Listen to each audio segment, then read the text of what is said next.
গণ অভ্যুত্থানের পর দল গঠনের জন্য হিড়িক পড়েছে। প্রতি মাসেই গড়ে গঠন হচ্ছে ৩টি দল। কোনোটি পেশাভিত্তিক, কোনোটা আবার অবসরপ্রাপ্ত সরকারি কর্মকর্তাদের অথবা দণ্ড ভোগ করে এসেও দল গঠন করেছেন কেউ কেউ। দলগুলোর দাবি, জনগণের আকাঙ্ক্ষার মূল্যায়ন করতে তারা রাজনীতির মাঠে এসেছেন। কিন্তু বিশেষজ্ঞের মতে এসব দল প্রভাব প্রতিপত্তি, নির্বাচনের দর কষাকষি এবং সুবিধা ভোগ করার জন্যই গঠন হয়, যাদের রাজনীতিতে গুণগত পরিবর্তনের আকাঙ্ক্ষা কম। নিয়ামুল আজিজ সাদেকের রিপোর্ট। ডেস্টিনি 2000 লিমিটেড আজকে আমাদের সবাইকে রাজার আসনে বসিয়েছে। আলোচিত সমালোচিত ডেস্টিনির এমএলএম বিজনেসে জড়িয়ে পড়া গ্রাহকদের কোটি কোটি টাকা ফেরত না দিয়েই নতুন দল গঠন করলেন এর ব্যবস্থাপনা পরিচালক মোহাম্মদ রফিকুল আমিন। শুধু ডেস্টিনি আপনাকে একটা এয়ারক্রাফট হিসাবে, একটা বিমান হিসাবে হেল্প করছে। ৪,০০০ কোটি টাকার দুটি মামলায় দণ্ড ভোগ করে এবার রাজনীতিতে গুণগত পরিবর্তনের অঙ্গীকার ব্যক্ত করেন তিনি। ধরি তর্কের খাতিরে দুইটারের দণ্ডই হয়েছে, আসি আমরা এই বিষয়ে আলাপ করি। আমি তো নিজে নির্বাচন করতে যাব না, আমি মহান সংসদে যাওয়ার জন্য রাজনীতি করছি না। আমি রাজনীতি করছি আমার সমমনা রাজনৈতিক দলের সাথে আমি জোট বেঁধে আমরা সবাই মিলে যোগ্য একজন লোকের সংসদে পাঠাবো। বাংলাদেশে রাজনীতি করার জন্য কোনো এই ধরনের আইন নাই যে আপনার দ্বন্দ্ব হলে রাজনীতি করতে পারবেন না। আইন আছে, আপনি নির্বাচন করতে পারবেন না 5 ইয়ার্স। রাজধানীর বহুতল ভবন পল্টনের প্রীতম জামান টাওয়ারেও একাধিক রাজনৈতিক দলের প্রধান কার্যালয় রয়েছে। এবছরের ২৮ জানুয়ারি আম জনতার দল নামে একটি দল গঠন করেন গণ অধিকার থেকে পদত্যাগ করা তারেক রহমান। তবে এখনও ভোটের মাঠে প্রস্তুত নন বলে জানান তিনি। অমুক নেতার সঙ্গে বিট দিয়ে নির্বাচন করতে হবে, এই করতে, আমার তো এই সক্ষমতা নাই। এখন আমার অর্থনৈতিক সক্ষমতা নাই। আমি কিভাবে বলবো যে আমি এগুলো করব? একটা মাইন্ডসেট, ঠিক আছে। যেমন আন্দালিব রহমান পার্থ ভাইয়ের দল, ওনার দল উনি ছাড়া এই নামে দল ফাংশন করবে, এটা কেউ ভাবতে পারে? একই নামে কমপক্ষে আরও ৩টি দলের অস্তিত্ব আছে। গত বছরের ৪ জানুয়ারি দেশ জনতা পার্টি, এবছরের ২৮ জানুয়ারি আম জনতার দল, ১৩ই মার্চ জনতার বাংলাদেশ পার্টি, ২০ মার্চ জনতার দল ঘোষিত হয়। বাংলাদেশ জনতা পার্টি নামেও আরেকটি দলের নিবন্ধন মামলা হাইকোর্টে শুনানির অপেক্ষায়। রাজনৈতিক বিশ্লেষক দিলারা চৌধুরী বলেন, দেশের প্রতি এসব দলের দায়বদ্ধতা নেই, আছে খ্যাতির অভিলাষ। একটা পলিটিক্যাল পার্টি কিন্তু একটা আমব্রেলার মতো কাজ করে। বিভিন্ন ইন্টারেস্ট গ্রুপ, বিভিন্ন সোশ্যাল গ্রুপকে একটা আমব্রেলার ভিতরে নিয়ে আসে। তো এই জাতীয় ছোট ছোট দল হওয়া মানে হলো যে বাংলাদেশের যে পার্টির সিস্টেম, অন্যান্য প্রতিষ্ঠানের মতো পার্টির সিস্টেমটাও ভেঙে গেছে। যদি একটু মোটামুটি একটু পরিচিতি পায়, তাহলে হয়তো ইলেকশনের সময় বড় দলগুলি তারা হয়তো তাদেরকে একটা সিট দিবে।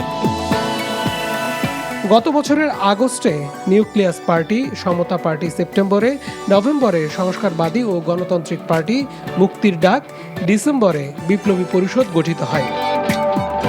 জানুয়ারি থেকে মার্চে আরও ৬০টি দল হয়। মার্চ থেকে এ পর্যন্ত আরও ৫টি দল আত্মপ্রকাশ করে।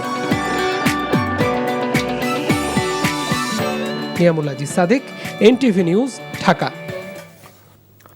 এদিকে কুয়েটের আন্দোলনরত শিক্ষার্থীদের সঙ্গে সংহতি প্রকাশ করেছে জাতীয় নাগরিক পার্টি এনসিপি। মঙ্গলবার রাতে রাজধানীর বাংলা মোটরে এনসিপির অস্থায়ী কেন্দ্রীয় কার্যালয়ে এক জরুরি সংবাদ সম্মেলনে সংগঠনটির পক্ষ থেকে বলা হয়, চলতি বছরের ১৮ ফেব্রুয়ারি কুয়েট শিক্ষার্থীদের উপর ছাত্রদল ও বহিরাগতরা দেশীয় অস্ত্রশস্ত্রসহ হামলা চালায়। এ ঘটনায় বিশ্ববিদ্যালয় প্রশাসনের নিরপেক্ষতা প্রশ্নবিদ্ধ হয়েছে। বিশ্ববিদ্যালয় পরিসরে এই ধরনের আচরণ বিগত ফ্যাসিবাদী লক্ষণ বলে জানান তারা। এ সময় কুয়েটের ভিসির পদত্যাগের দাবি ও অবিলম্বে পদক্ষেপ নিয়ে কুয়েটের হল খুলে দেওয়ার আহ্বান জানায় এনসিপি। ফিলিস্তিনের জনগণ ও বাংলাদেশে আটকে পড়া রোহিঙ্গা জনগোষ্ঠীর মানবিক সংকটকে উপেক্ষা না করার জন্য বিশ্ববাসীর প্রতি আহ্বান জানিয়েছেন অন্তর্বর্তীকালীন সরকারের প্রধান উপদেষ্টা অধ্যাপক মোহাম্মদ ইউনুস। মঙ্গলবার কাতারের রাজধানী দোহায় আর্তনা শীর্ষ সম্মেলনের উদ্বোধনী অনুষ্ঠানে তিনি এই আহ্বান জানান। বাংলাদেশ ১২ লাখেরও বেশি বাস্তুচ্যুত রোহিঙ্গা জনগোষ্ঠীকে আশ্রয় দিয়েছে উল্লেখ করে ডক্টর ইউনুস জানান, এজন্য বাংলাদেশকে সামাজিক, অর্থনৈতিক ও প্রাকৃতিক সংকট মোকাবেলা করতে হচ্ছে। রোহিঙ্গা জনগোষ্ঠীকে মিয়ানমারে নিরাপদ, টেকসই ও সম্মানজনক প্রত্যাবাসনের জন্য বিশ্ব নেতাদের এগিয়ে আসারও আহ্বান জানান। পরে প্রধান উপদেষ্টার সাথে কাতারের জ্বালানি মন্ত্রী সাদ বিন শেরিদা আল কাবি সৌজন্য সাক্ষাৎ করেন। এ সময় তারা দুজন কাতার থেকে বাংলাদেশের এলএনজি আমদানির বিষয়ে আলোচনা করেন। এর আগে মোহাম্মদ ইউনুস সম্মেলনের সাইডলাইনে কাতার ফাউন্ডেশনের চেয়ারম্যান ও কাতারের আমিরের মা শাইখা মোজা বিনতে নাসেরের সাথে সৌজন্য সাক্ষাৎ করেন।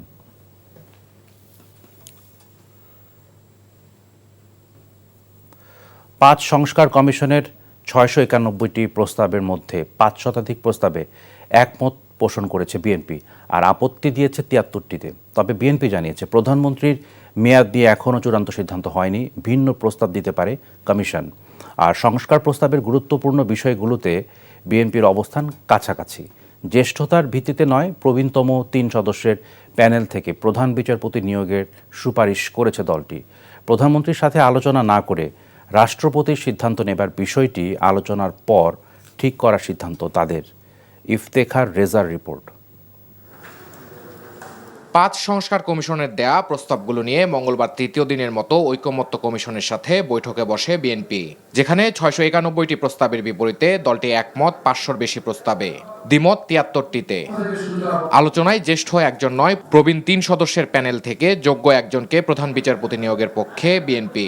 সুপ্রিম কোর্টের বিচারক নিয়োগ সংক্রান্ত যে অধ্যাদেশ জারি করেছে, যেটা হাইকোর্টে চ্যালেঞ্জ হয়েছে, সেই বিষয়টা এবং সুপ্রিম কোর্টের একটা সচিবালয় প্রতিষ্ঠার জন্য যে উদ্যোগটা গ্রহণ করেছে, এটা সহ আমরা বিচার বিভাগের স্বাধীনতায়, সম্পূর্ণ স্বাধীনতায় আমরা বিশ্বাসী এবং সেটা আমরা বাস্তবায়ন করার অঙ্গীকার আছে। রাষ্ট্রপতির অভিশংসনে 2 কক্ষের 2/3 ভোটের বিধান চাই উল্লেখ করে দলের স্থায়ী কমিটির সদস্য সালাউদ্দিন আহমেদ জানান, রাষ্ট্রপতির প্রধানমন্ত্রীর উপর নির্ভরশীলতা কমানোর পক্ষে তারা। প্রধানমন্ত্রীর মেয়াদ সম্পর্কিত ওনারা একটা চিন্তা করছেন যে পাল্টা কোনো প্রস্তাব দিতে পারেন কেন আমাদের বিভাগে, ওইটা পেলে আমরা আলোচনা করব।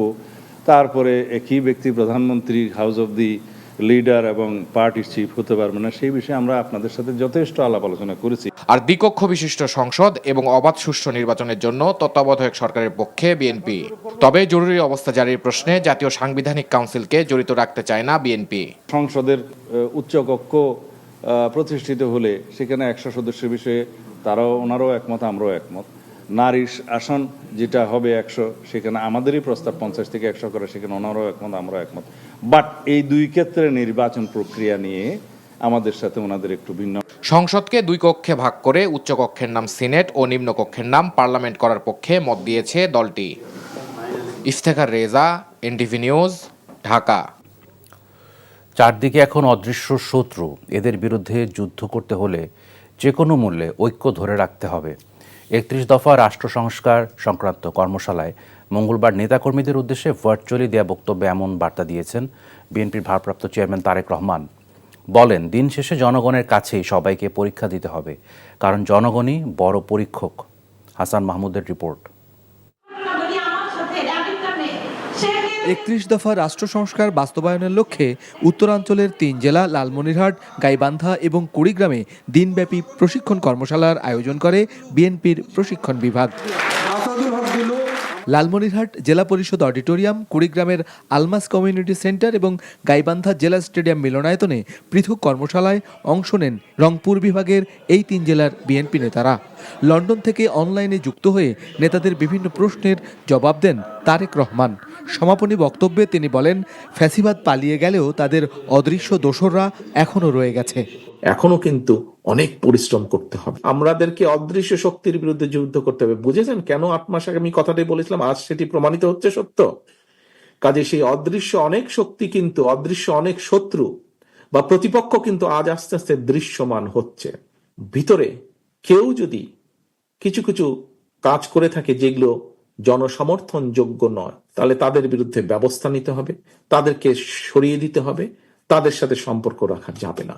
শিক্ষা, স্বাস্থ্য, কর্মসংস্থান, নারী উন্নয়ন, প্রযুক্তি, শিল্প খাত সহ বিভিন্ন দিকের উন্নয়নের কথা তুলে ধরে তারেক রহমান বলেন, সবার আগে প্রয়োজন মানুষের আস্থা অর্জন করা।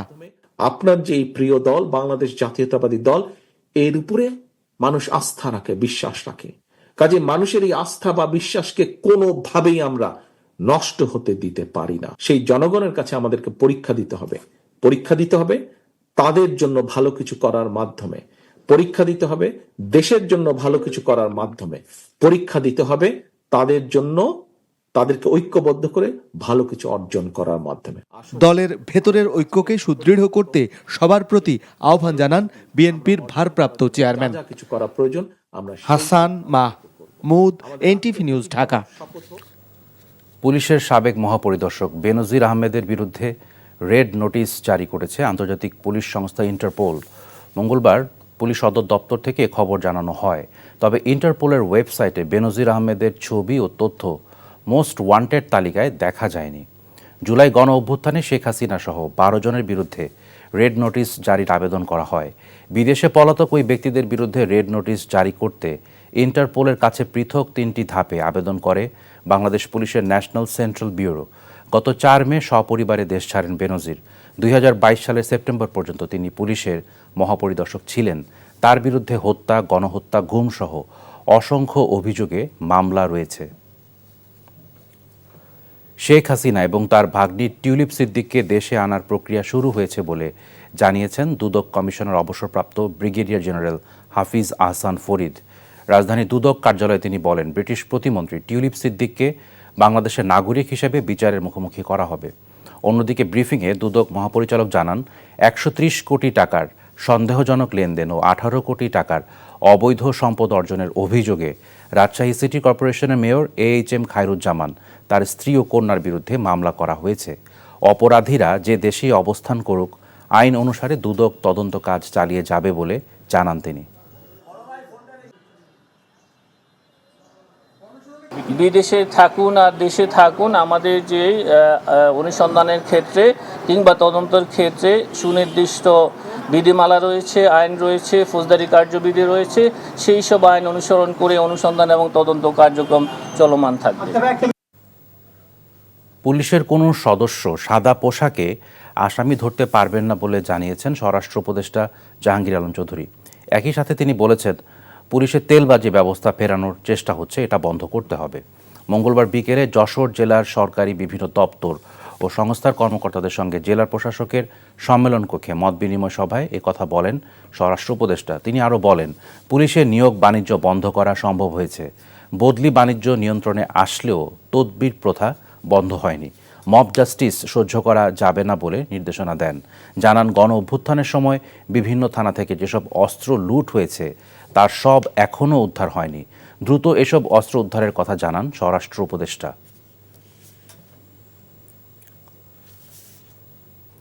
শিক্ষা মন্ত্রণালয়ের আশ্বাসে 6 দফা বাস্তবায়ন আন্দোলন সাময়িক স্থগিত করেছে কারিগরি ছাত্র আন্দোলন। মঙ্গলবার রাতে ঢাকা পলিটেকনিক ইনস্টিটিউটে সংবাদ সম্মেলনে এ তথ্য জানায় বাংলাদেশ কারিগরি ছাত্র আন্দোলনের নেতারা। জানান, কারিগরি শিক্ষার্থীদের 6 দফা দাবির প্রেক্ষিতে শিক্ষা মন্ত্রণালয় কমিটি গঠন করেছে। দাবি বাস্তবায়নের রূপরেখা প্রণয়নে 3 সপ্তাহ সময় চেয়েছে মন্ত্রণালয়, তাই সাময়িকভাবে আন্দোলন স্থগিত করা হয়েছে। এ সময় দেশের সকল কারিগরি ক্যাম্পাসের প্রশাসনিক কার্যক্রম চালু থাকবে, তবে বন্ধ থাকবে ক্লাস কার্যক্রম। 6 দফা দাবি বাস্তবায়ন না হলে পুনরায় আন্দোলনের হুমকি দেওয়া হয়।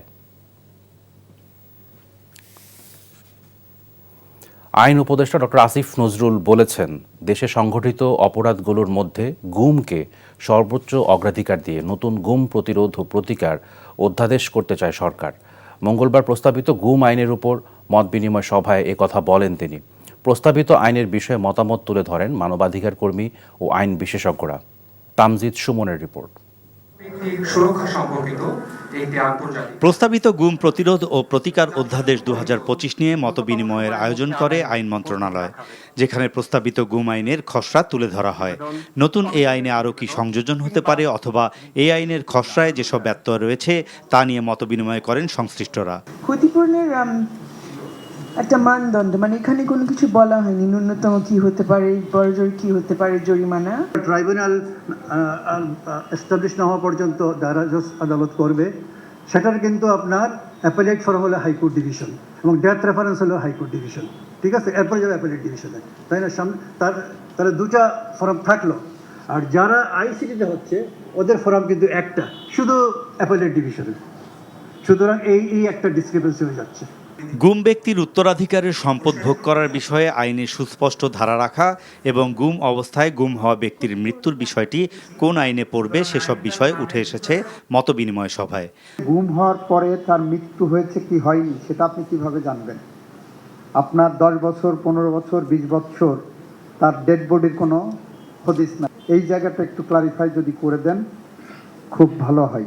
কোন গুমটা ওয়াইড স্প্রেড এবং সিস্টেম্যাটিক এটা নির্ধারণের ব্যাপারে একটা ইয়ার্ডস্টিক যেটা ঠিক করতে হবে, সেটা এমনভাবে করতে হবে যাতে কোনোভাবেই এই দুটো আদালতের মধ্যে কোনো কনফ্লিক্টের জায়গা তৈরি না হয়। এটা সবচেয়ে বেশি বড় কনসার্নের জায়গা। আইন উপদেষ্টা বলেন, সর্বোচ্চ অগ্রাধিকার দিয়ে গুমের বিরুদ্ধে কাজ করছে সরকার। প্রস্তাবিত নতুন আইন হলে গুম প্রতিরোধে কার্যকর ভূমিকা রাখবে। আগামীতে যে সরকার আসবে সেই সরকার এই আইনকে বৈধতা দেবে বলেও প্রত্যাশা করেন তিনি। আমাদের সরকারের যত অগ্রাধিকার রয়েছে তার মধ্যে অন্যতম হচ্ছে গুম, খুন, মানবতা বিরোধী অপরাধ। আমরা অনেক আইন করে যাব।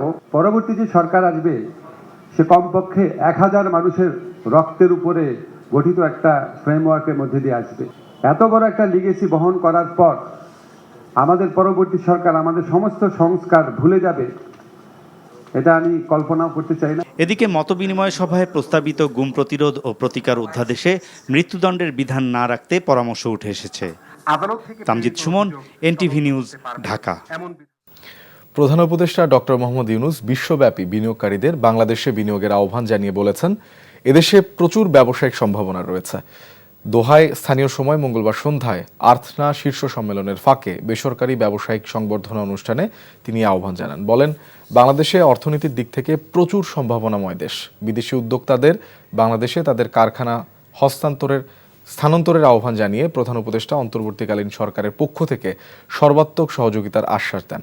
অন্তর্বর্তীকালীন সরকার কিভাবে বাংলাদেশের অর্থনীতি, বিচার বিভাগ এবং অন্যান্য খাতগুলিকে সংস্কার করেছে তা তুলে ধরে বলেন, ক্ষমতাচ্যুত সরকার তার 16 বছরের শাসন আমলে এগুলো ধ্বংস করে দিয়েছিল।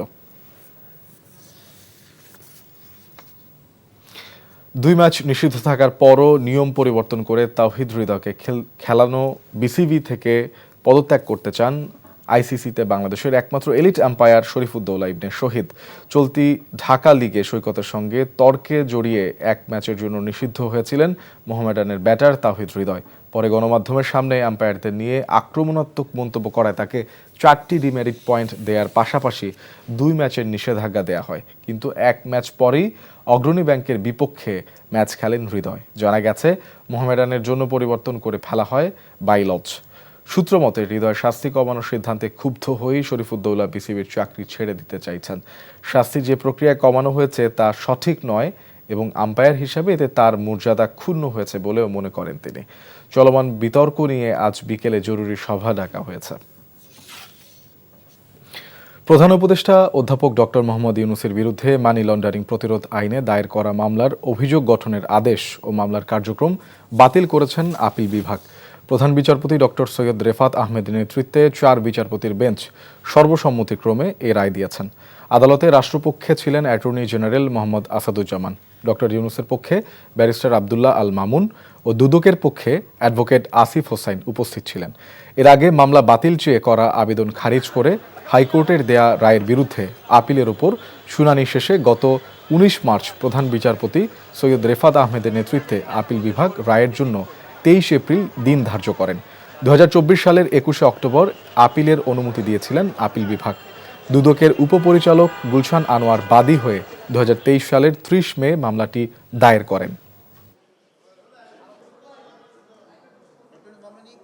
মহামান্য সুপ্রিম কোর্ট আনএনিমাসলি কোনো ডিভিশন নাই, সবাই একমত হয়ে আজকে সিদ্ধান্ত দিলেন, রায় ঘোষণা করলেন যে নিম্ন হাইকোর্টের আদেশটি স্যাটিসফাইড করা হলো এবং এই মামলাটিকে আপিল অ্যালাউড করে এই মামলাটিকে কোয়াশমেন্ট অ্যালাউ করলো এবং অ্যালাউ করে আজকে সত্যের বিজয় হলো এবং আইনের মাধ্যমে এই মামলা থেকে ডক্টর মোহাম্মদ ইউনূস সহ বাকি যারা 7 জন আছেন সবাইকে এই মামলা থেকে খালাস দিয়েছেন। বিএনপির স্থায়ী কমিটির সদস্য মির্জা আব্বাস বলেছেন, নির্বাচনের বিকল্প একমাত্র নির্বাচনই হতে পারে। সুষ্ঠু ও নিরপেক্ষ নির্বাচনের জন্য যতটুকু প্রয়োজন ততটুকু সংস্কার দ্রুত করা উচিত। জাতীয় প্রেস ক্লাবের স্বাধীনতা ফোরাম আয়োজিত আলোচনায় তিনি একথা বলেন। একটা অবস্থা এসছে আমাদের দেশের, নির্বাচন না সংস্কার। ভাই, নির্বাচন না সংস্কার যদি আলাপ করি অনেক লম্বা আলাপ হবে, করবো দরকার পড়লে।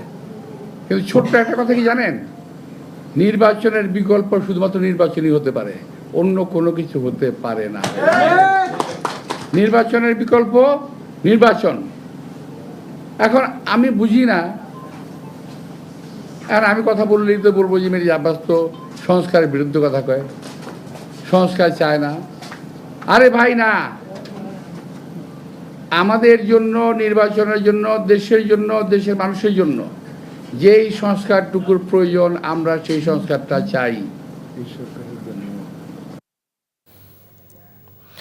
রাজধানীর মোহাম্মদপুরের কাটাসুর খাল এলাকায় অবৈধ স্থাপনা উচ্ছেদ অভিযানে গেছে ঢাকা উত্তর সিটি কর্পোরেশনের কর্তৃপক্ষ। সেখানে আছেন সহকর্মী সাদরিনা খন্দকার। আমরা সরাসরি চলে যাচ্ছি সেখানে।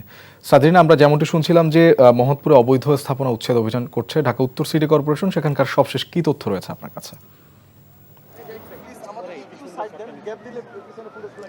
শোভন, আমি কিন্তু আছি এখন মোহাম্মদপুর বসিলার হাইক্কার খাল এলাকায়।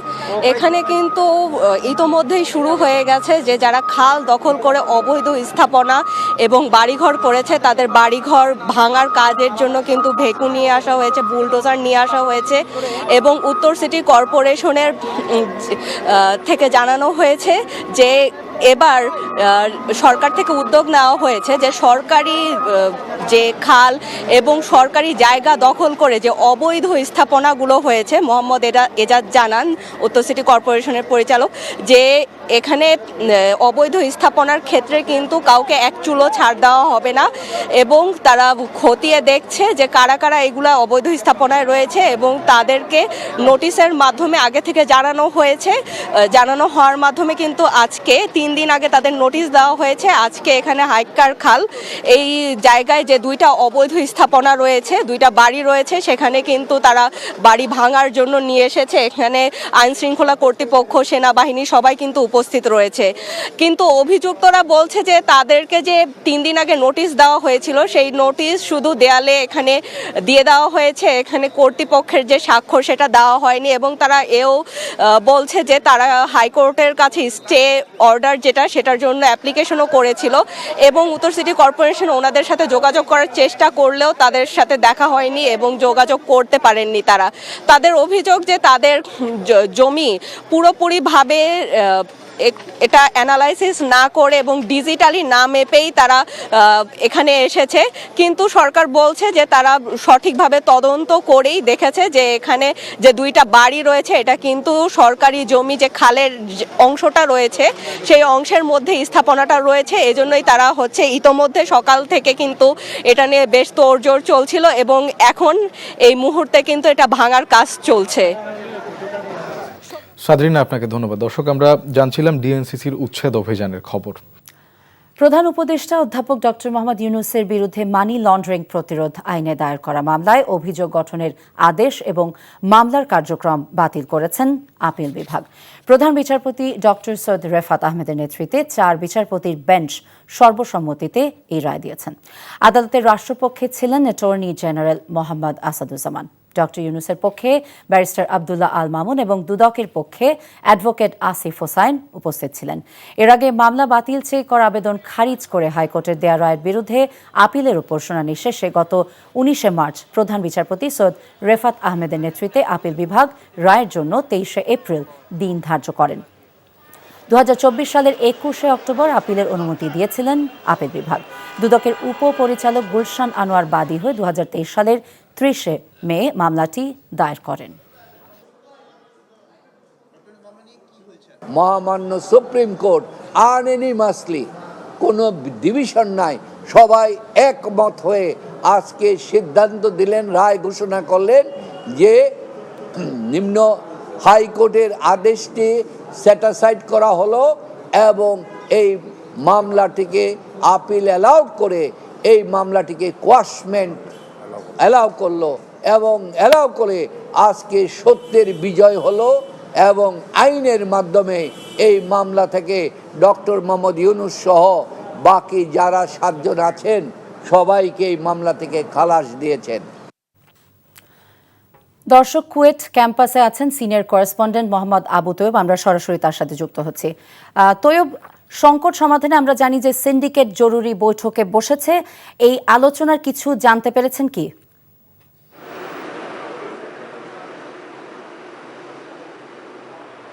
জি না, আপনি একটু আগে খবরে যেমনটি বলছিলেন, ছাত্ররা কিন্তু এখন পর্যন্ত এখানে ওই অনশনে রয়েছে।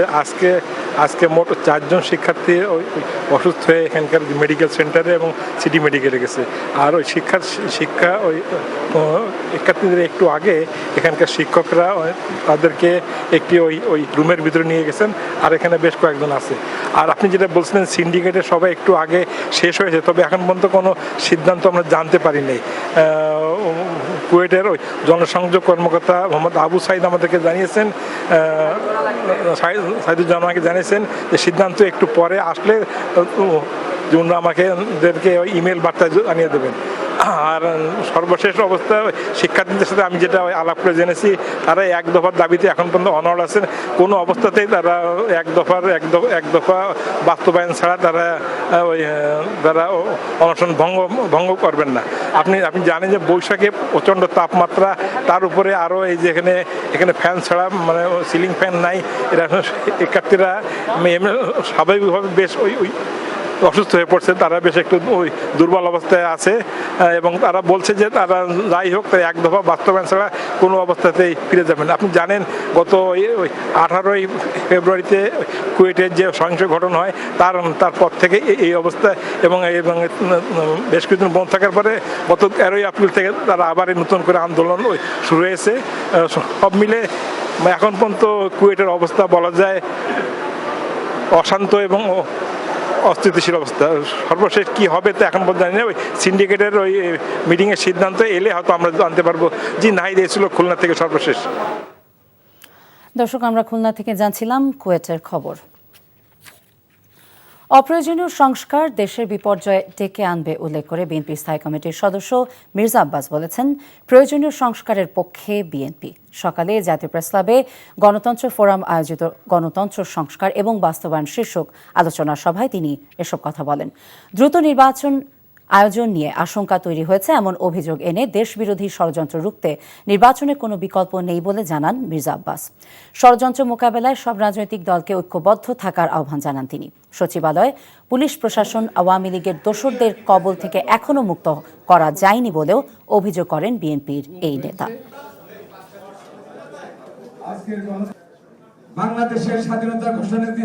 সম্ভবত নির্বাচন খুব তাড়াতাড়ি ওনারা করবেন না, আমি তার কোনো লক্ষণ আমি দেখি না।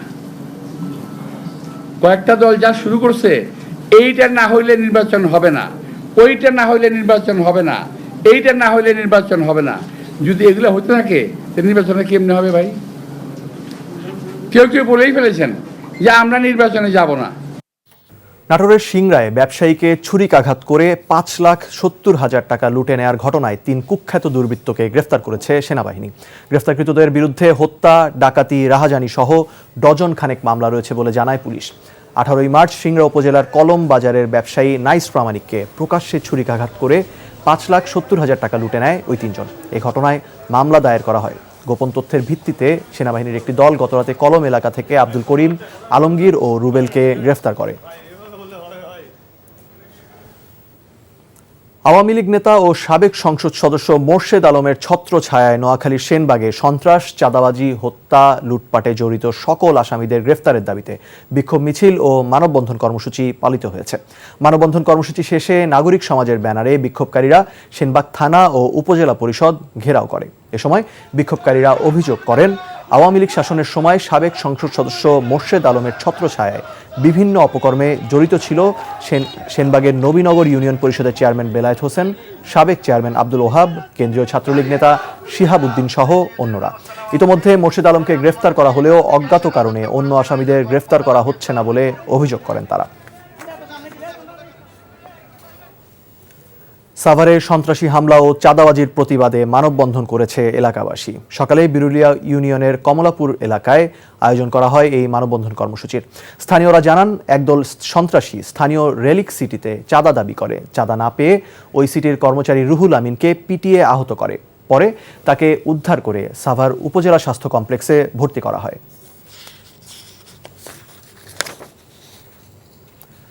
তীব্র গরমে ঝালকাঠি পৌরসভার ৯ নম্বর ওয়ার্ডে দেখা দিয়েছে তীব্র পানি সংকট। দিনের বেশিরভাগ সময়ই মিলছে না পৌরসভার সরবরাহকৃত পানি। এতে ২ বছর ধরে চরম দুর্ভোগে পড়েছেন হাজার মানুষ। পানির দাবিতে এই ওয়ার্ডের বাসিন্দারা পৌরসভা ঘেরাও করে বিক্ষোভ করেছে। সকালে পৌরসভার সামনে বিক্ষোভ করে এলাকাবাসী। পরে ঝালকাঠি প্রেস ক্লাবের সামনে মানববন্ধন করেন তারা। গ্রীষ্ম মৌসুম শুরু হওয়ার পর পানি সংকট তীব্র আকার ধারণ করেছে। ফলে খাওয়া, গোসল, রান্নাবান্না সহ দৈনন্দিন নিত্য প্রয়োজনীয় কাজে বিপাকে পড়তে হচ্ছে পানি গ্রাহকদের। SpaceX Vice President Lauren Dreher met with Chief Advisor Mohammad Yunus in Doha to finalize the plans for bringing Starlink satellite internet services to the country. The high-level discussion held during the ATNA summit signals an imminent technical rollout of the service as early as May. Dreher, a 20-year SpaceX veteran who works closely with the SpaceX CEO Elon Musk, expressed a confidence in the partnership's progress. The chief advisor highlighted nationwide anticipation for this service, stating it is a big news in Bangladesh. People are counting down the days. The chief advisor also urged Qatar to mount pressure on Myanmar for starting Rohingya repatriation and sought its proactive role in engaging the OIC countries to raise more funds for them. He said this while addressing a high-level roundtable on Rohingya crisis on the second day of his Qatar tour. Professor Yunus said, given the renewed international geopolitical and geostrategic scenario, Qatar can strongly express their solidarity to resolve the issue and be proactive to engage the OIC countries to raise more funds and impose a pressure on the international community to advocate for the repatriation of the Rohingyas. The suspension order of 37 Kuwait students who were suspended temporarily has been withdrawn amid uproar from the protesting students. Meanwhile, the students of the university who have been on hunger strike demanding the resignation of the Vice-Chancellor refused to withdraw their protest despite repeated requests from Education Advisor Sir Abrar. Visiting the campus, the advisor told the protesting students that they would take appropriate steps after hearing from them. However, the students rejected his appeal, saying they were unwilling to wait any longer.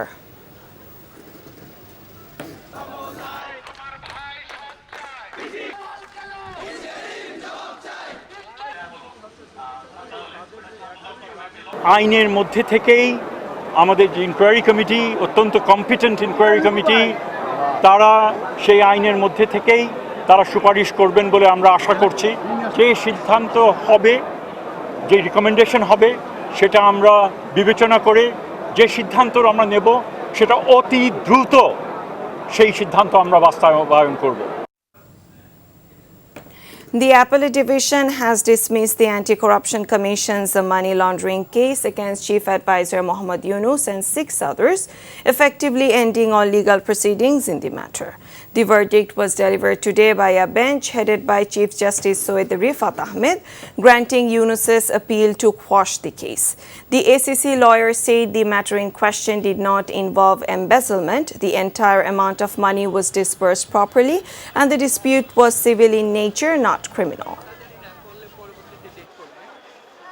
মহামান্য supreme court আনএনিমাসলি কোনো division নাই, সবাই একমত হয়ে আজকে সিদ্ধান্ত দিলেন, রায় ঘোষণা করলেন যে নিম্ন হাইকোর্টের আদেশটি স্যাটিসফাইড করা হলো এবং এই মামলাটিকে আপিল অ্যালাউ করে এই মামলাটিকে কোয়াশমেন্ট অ্যালাউ করলো এবং অ্যালাউ করে আজকে সত্যের বিজয় হলো এবং আইনের মাধ্যমে এই মামলা থেকে ডক্টর মোহাম্মদ ইউনূস সহ বাকি যারা 7 জন আছেন সবাইকে এই মামলা থেকে খালাস দিয়েছেন।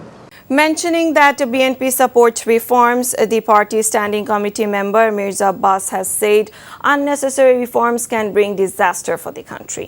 He made the comment while addressing a discussion in National Press Club organized by Democracy Forum today. The BNP leader said there is no alternative to holding national election very soon to foil anti-state conspiracy. He also alleged that the police force can't be freed from the clasp of fascist enablers.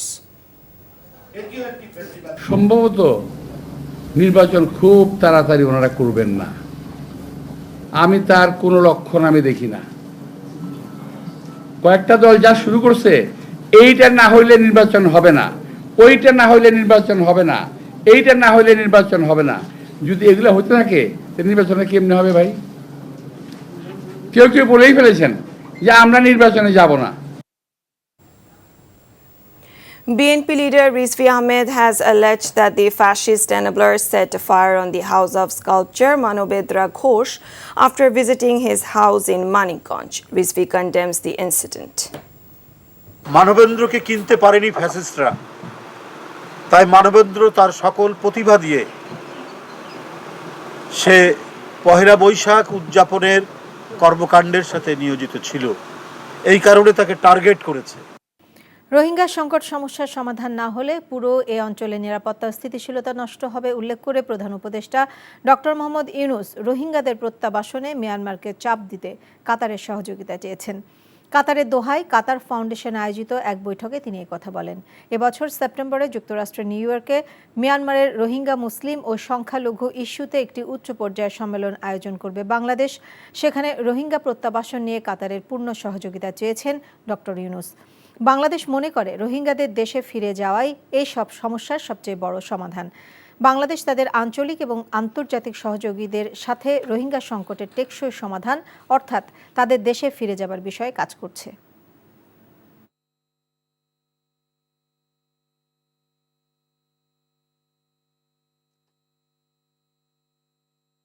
Rohingya ক্রাইসিসটা এখন কোন পর্যায়ে আছে, আমাদের কি কি করণীয়, এতগুলো লোক সাফার করছে, এটা গ্লোবাল পৃথিবীর মানে একটা বড় রকমের একটা হিউম্যানিটেরিয়ান ক্রাইসিস এবং এটা যে একটা রিজিওনাল ক্রাইসিসের রূপ নিতে পারে এবং এটার থেকে যে একটা বড় রকমের সিকিউরিটি সমস্যা তৈরি হতে পারে, এই জিনিসটা উনি বারবার জানাতে চাচ্ছেন। বাংলাদেশে স্পেস এক্সের স্যাটেলাইট সেবা পৌঁছাতে আগামী মাসে একটি কারিগরি যাত্রা শুরু করতে তার দলকে প্রস্তুত থাকার নির্দেশ দিয়েছেন স্পেস এক্সের গ্লোবাল এনগেজমেন্ট বিষয়ক ভাইস প্রেসিডেন্ট লরেন ড্রেয়ার। বুধবার কাতারের দোহায় আর্থানা সম্মেলনের সাইড লাইনে প্রধান উপদেষ্টা ডক্টর মোহাম্মদ ইউনূসের সঙ্গে সৌজন্য সাক্ষাৎকালে তিনি একথা জানান। সাক্ষাতে উভয়ে বাংলাদেশে মার্কিন ধনকুবের ইলন মাস্কের মালিকানাধীন মার্কিন মহাকাশযান প্রস্তুতকারক ও মহাকাশ যাত্রা পরিচালনাকারী প্রতিষ্ঠান স্পেস এক্স স্যাটেলাইট সেবা পৌঁছানোর চূড়ান্ত পর্যায় নিয়ে আলোচনা করেন। এছাড়া কাতারের ডেপুটি প্রধানমন্ত্রী ও প্রতিরক্ষামন্ত্রী শেখ সৌদ বিন আব্দুল রহমান বিন হাসান আল থানি এবং বাণিজ্যমন্ত্রী ফয়সাল বিন আল থানির সাথে সৌজন্য সাক্ষাৎ করেন ডক্টর মোহাম্মদ ইউনূস।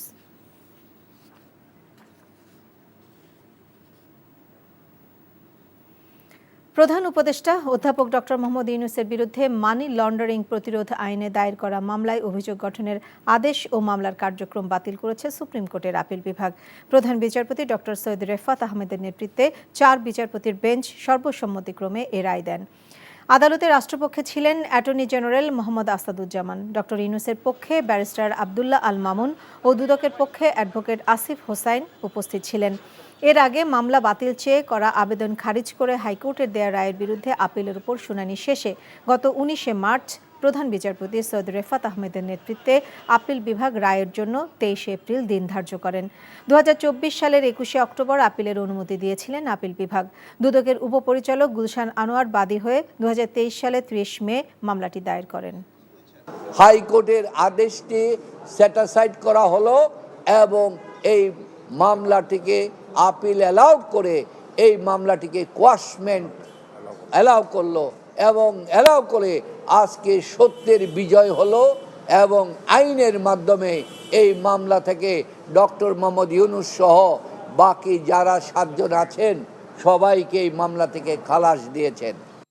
এখনও ঈদুল ফিতরের বেতন বোনাস না দেয়ায় 6টি তৈরি পোশাক কারখানার মালিকের বিরুদ্ধে রেড অ্যালার্ট জারির ব্যবস্থা নেওয়া হচ্ছে বলে জানিয়েছেন শ্রম উপদেষ্টা এম সাখাওয়াত হোসেন। তবে 7 মে পর্যন্ত সময় পাবেন তারা। সন্ধ্যায় সচিবালয়ে শ্রম অসন্তোষ নিরসন বিষয়ে বৈঠক শেষে সংবাদ সম্মেলনে এসব বলেন তিনি। আর শ্রম সংস্কার কমিশনের সুপারিশ বাস্তবায়নের চেষ্টা করা হবে, তবে কোনো সময় বেঁধে দেওয়া সম্ভব নয় বলে আরেক বৈঠক শেষে বলেন উপদেষ্টা। রিপোর্ট করছেন রকনউদ্দিন। রোজার ঈদের আগেই দেশের সব শিল্প কারখানার কর্মীদের বেতন বোনাস পরিশোধ করা হচ্ছে বলে ঘোষণা দিয়েছিলেন শ্রম উপদেষ্টা নিজেই। প্রয়োজনে তাদের সম্পদও বিক্রি করা হবে বলে জানিয়েছিলেন। কিন্তু এখনও 6টি তৈরি পোশাক কারখানার কর্মীরা বেতন বোনাস পাননি। এ বিষয়ে সিদ্ধান্ত নিতেই বুধবার বিকেলে সচিবালয়ে বৈঠক করেন শ্রম এবং বাণিজ্য উপদেষ্টা সহ সংশ্লিষ্টরা।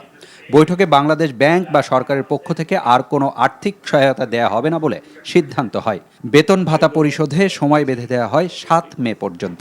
এইসব ফ্যাক্টরির ব্যাংকের সাথে বসে দেখতে হবে যে তাদের কি লায়াবিলিটি আছে, কি অ্যাসেট আছে, এবং সেই ব্যাংক তাদের লায়াবিলিটি থেকে যদি অ্যাসেট বেশি থাকে সেখান থেকে তারা টাকা তাদেরকে দিতে পারে কি না। যদি না দিতে পারে তাহলে সেটা কী ব্যবস্থা হবে সেটা নিয়ে আলোচনা হবে। এই টাকাটা তারা পেমেন্ট করতে হবে। কোথা থেকে পেমেন্ট করবেন? হয় তাদের অ্যাসেট বিক্রি করে, যদি করা যায়, করা যাবে কিনা আমার সন্দেহ আছে, না হলে বাড়িঘর বিক্রি করে। মালিকের বউ, মালিকের ছেলে কেউ তো নাই।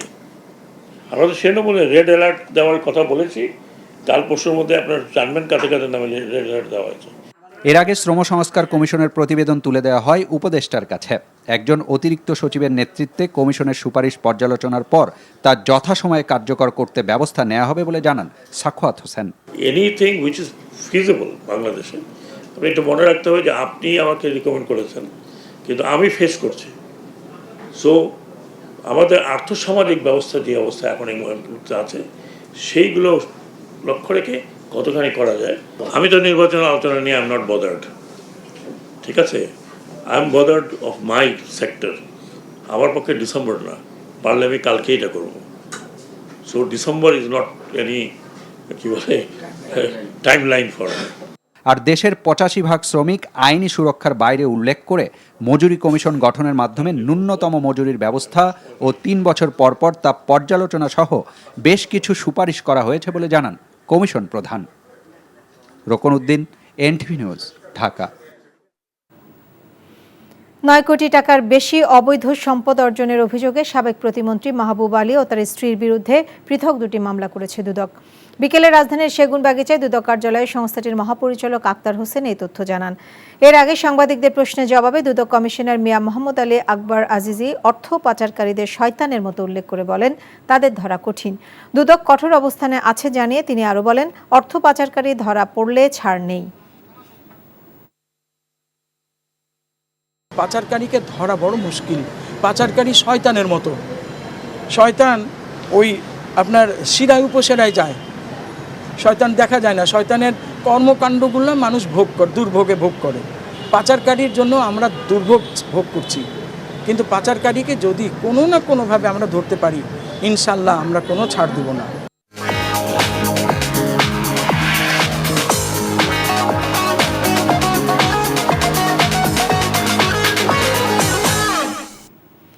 মার্কেন্টাইল ব্যাংক অর্থনীতির খবর। আওয়ামী লীগ সরকারের সময় দুর্বৃত্তদের হাত থেকে রক্ষা পায়নি সরকারি বাণিজ্যিক প্রতিষ্ঠান টিসিবি। এমনটা জানিয়ে বাণিজ্য উপদেষ্টা শেখ বশিরউদ্দিন বলেছেন, ভুয়া 40 লাখ কার্ডধারীকে টিসিবির তালিকা থেকে বাদ দেওয়া হয়েছে।